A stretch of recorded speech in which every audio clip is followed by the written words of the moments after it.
If you're using HubSpot for marketing, one of the most important things is to keep an eye on your number of marketing contacts and use the system to automate some of that so you're not paying to market to people that don't want to be marketed to or maybe have bounced or disqualified.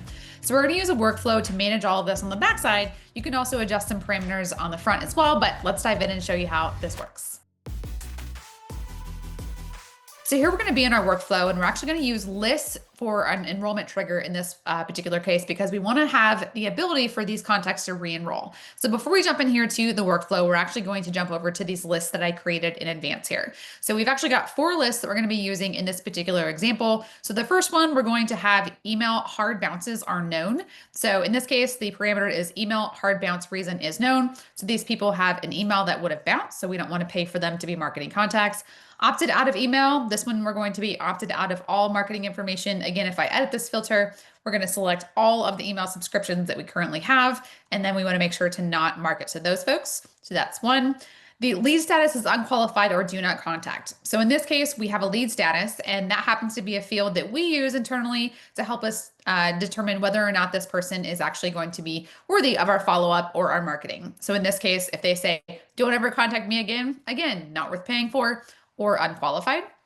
And then the last one would be any employees. So in this case, we're using @SimpleStrat. We've got a lot of test data in here as well, but we do not want to pay to have our own employees. This one is especially important if you have a very, very large organization because you end up paying for a lot of people in the system that may not actually be your target customer. So now that we've got these 4 lists, let's jump over to our workflow. And we're going to start with data values in terms of list membership being changed. So when they happen to be a member of a list, so we're going to put this as the hard bounces here.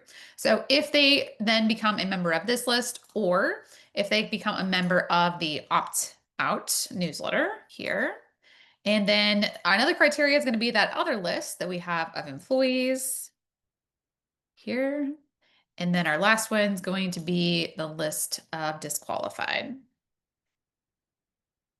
Okay, so all of our lists here are an or so that they can meet any of these criteria, and we're going to hit next. And then we do want to allow re-enrollment. So if we happen to have someone that's a net new bounce, they actually then move to non-marketing status as well. So over here in the preview, it'll show us that yes, these people who meet this criteria will get re-enrolled.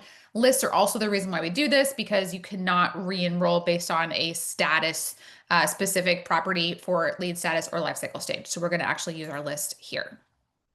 All right, now that we've got this, we're going to move over to our configuration here to set as marketing contacts. So again, right now, if I just type in and look for the actions over here on the left-hand side, I want to set as marketing contact status, and I'm going to take the enrolled contact and I'm going to make them a non-marketing contact. So that's about as straightforward as it is. If you don't have marketing contacts in your HubSpot portal yet, this will not show up. You won't even have to worry about this thing. But most of us are in this realm when we don't want to pay for people that, again, are not a fit for us. And we're going to save that. And then our last opportunity here is to review and publish. So it's going to give us the people that meet this criteria. So in this case, if we're doing this as a cleanup action, most likely we do want to enroll everybody that meets that criteria. We've got some other options here. If you happen to have enterprise, we can get alerted for any sort of issues or timing and performance. In this case, we don't have a suppression list. If you wanted to have a suppression list of, let's say, people that are employees that need to be on every single marketing email, you may actually have a suppression list so you can keep those employees in so they get a copy of your email. And then I can turn on that workflow. So that's going to be it. That's all we need to do in order for us to manage those marketing contacts and hopefully keep your bill a little bit lower and not have that bar at the top where it says, hey, you're about ready to be billed for the next cycle. That's it for this workflow. Hit that subscribe button for more tips, tricks, and how-tos, and we'll see you next time.